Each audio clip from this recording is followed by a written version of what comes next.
Fala aí, meus queridos, como é que vocês estão? Tudo na paz? Espero, como sempre, que todos estejam bem e vamos falar nesse vídeo aqui sobre os dividendos de Itaú e Itaúsa, que é a holding controladora do Itaú, a maioria de vocês sabem. Ultimamente, muitos investidores têm questionado os baixos dividendos do banco, os dividendos de 2 centavos de Itaúsa, viraram até meme na internet no meio do nicho de finanças, né? Mas será que os bons dividendos do Banco Itaú e da Itaúsa estão de volta? Vão voltar? O banco segue lucrando, segue dando lucro ali, segue dando resultado, mas o acionista quer saber dos dividendos, do faz-me rir caindo na conta ali. Muitos investidores estão em fase de acumulação de patrimônio, não se preocupam tanto com isso, mas muita gente quer de fato receber esse dividendo, seja para reinvestir ou para investir em outros ativos, para gastar, né? Afinal de contas, é para isso que serve o dinheiro, né? Mesmo que a gente esteja investindo aqui, poupando, o objetivo é um dia ter segurança e tranquilidade para usufruir desse patrimônio. E a forma de usufruir disso é gastando, é claro, né? Arcando com as despesas, custeando nossa qualidade de vida, enfim. Então a resposta é sim.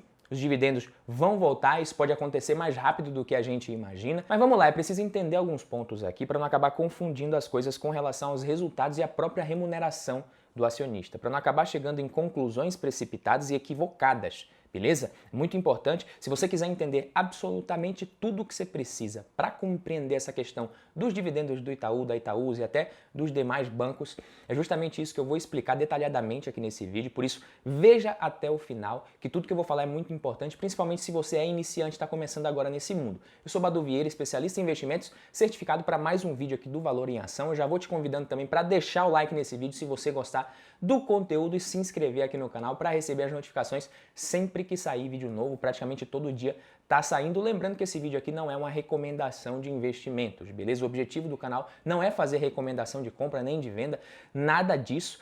Então, muito bem aqui, meus caros. O Itaú anunciou no dia 14 de outubro que o seu Conselho de Administração aprovou o pagamento de juros sobre capital próprio, JCP, em substituição ao dividendo mensal de novembro e de dezembro no valor de 0,01765 por ação, sei lá quanto que isso aí dá, é 1,76 centavos por ação mais ou menos, mas com imposto de 15% retido na fonte e somados vai dar 3 centavos por ação nos 2 meses, novembro e dezembro. E adicionalmente eles também aprovaram o pagamento de juros sobre capital próprio complementar no valor de 26,45 centavos por ação, com os impostos retidos na fonte também vai mais ou menos ali para pouco mais de 22 centavos por ação.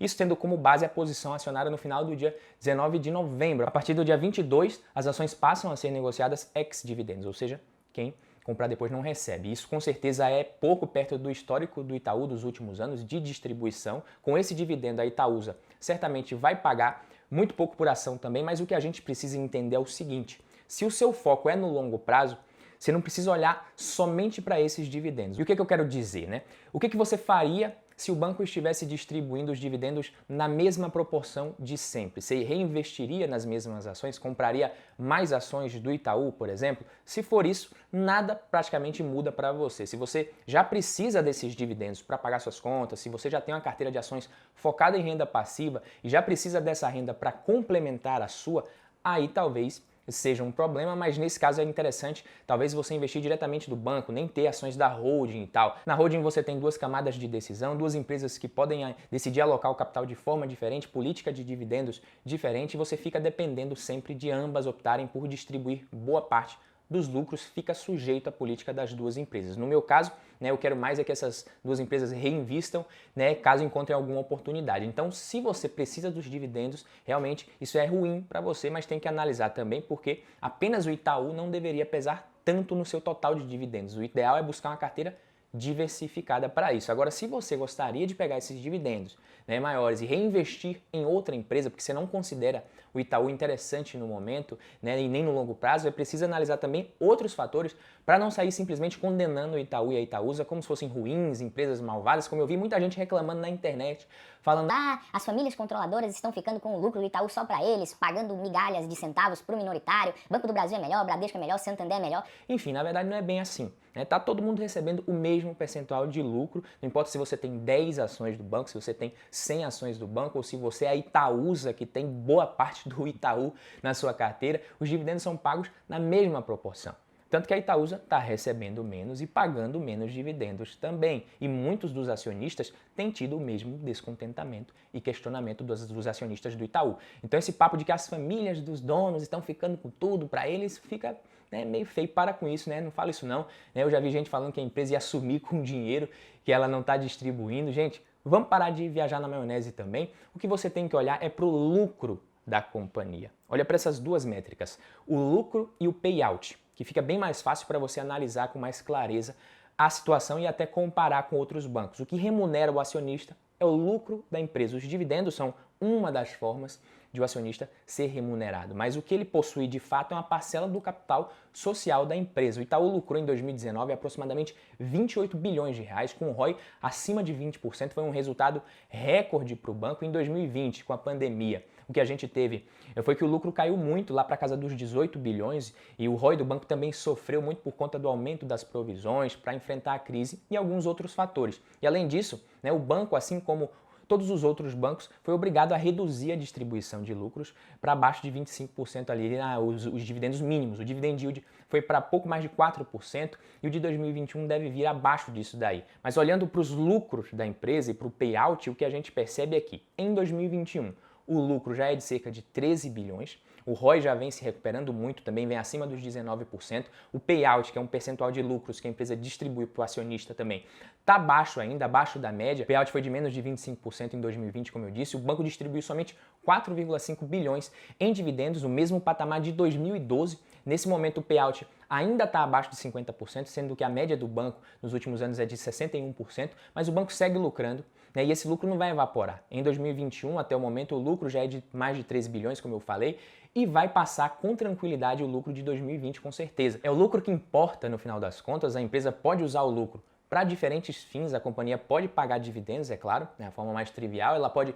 reinvestir no crescimento do negócio, pode fazer aquisições para crescer de forma inorgânica, que é um pouco mais caro, por isso sempre as empresas avaliam o potencial de retorno das suas aquisições para conseguir sempre gerar valor, e recentemente a gente viu o Itaú tendo um ganho de capital absurdo com o investimento feito na XP. O banco segue atento às oportunidades, mas essas oportunidades não aparecem todo dia, beleza? Outra coisa que a empresa pode fazer é a recompra de ações. Essa é uma ação bastante comum e ela é capaz de gerar valor, trazer benefícios aos acionistas. Por meio desse mecanismo, a empresa pode inclusive gerar valor para o acionista mesmo que ela não tenha crescido durante algum período.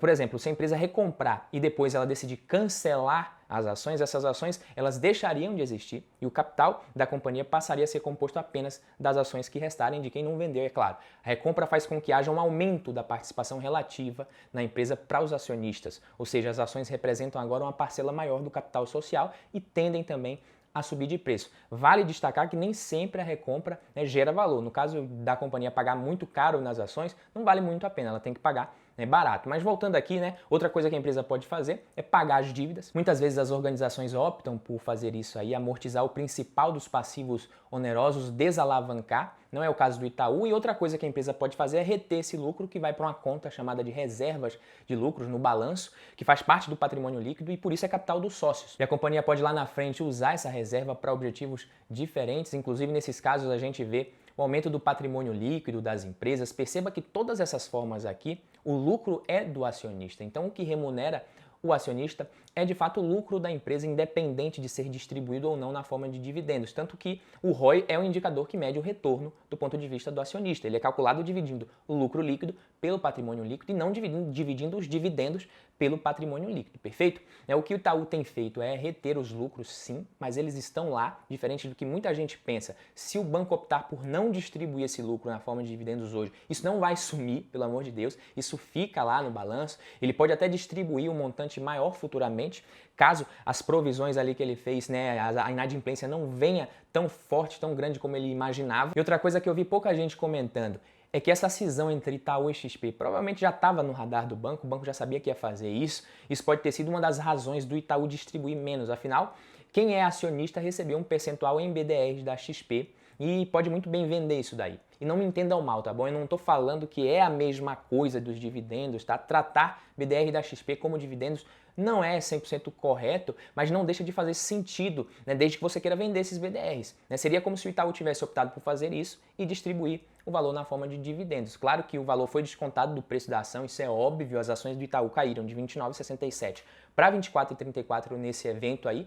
Para o acionista do Itaú que optou por vender essa participação na XP que ele recebeu, é como se tivesse recebido o de certa forma, um provento, e foi um valor considerável, inclusive. É claro que não é a mesma coisa do ponto de vista contábil, mais uma vez eu repito, mas vale lembrar que quando uma empresa distribui dividendos, esse valor também é descontado do preço das ações. Automaticamente é normal ver uma correção das ações no momento que a empresa fica ex-dividendos. Então, em 2021, eu não esperaria muita coisa de dividendos ali para o Itaú. Até o momento o banco distribuiu cerca de metade do que distribuiu em 2020, que foi bem pouco já, mas a partir do ano que vem o banco deve ir retomando a distribuição e voltando para a média acima. O banco vem atingindo níveis de performance já pré-crise, vem reduzindo os custos, retomando a eficiência, aumentando a carteira de crédito, a gente precisa falar, crédito consignado subindo, imobiliário também aumentando, recuperando rentabilidade, o lucro vem se recuperando bem e o Itaú tem se mostrado um banco bem competitivo, está se adequando muito bem a essa nova realidade do setor bancário.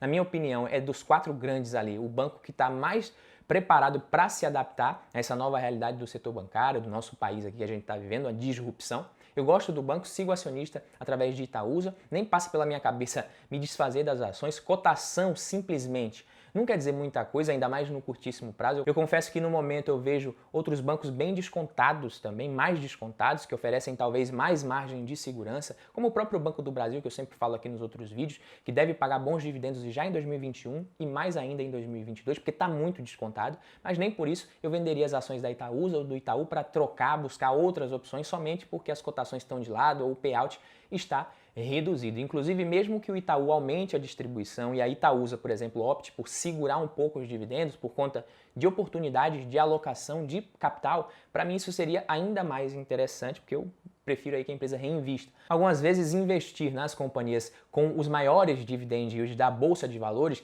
só por isso nem sempre é o melhor negócio. Um ponto muito interessante é a capacidade da empresa de aumentar os seus dividendos ano após ano e gerar valor para o acionista de várias formas, como eu falei aqui no vídeo. E eu continuo enxergando essa capacidade no Itaú, na Itaúsa e vou seguir investindo enquanto isso permanecer, na minha opinião, é claro. Beleza, meus amigos? Esse foi o vídeo de hoje. Se vocês gostaram, deixa o like aqui no vídeo, se inscreve no canal que eu vejo você no próximo vídeo. Valeu, tamo junto!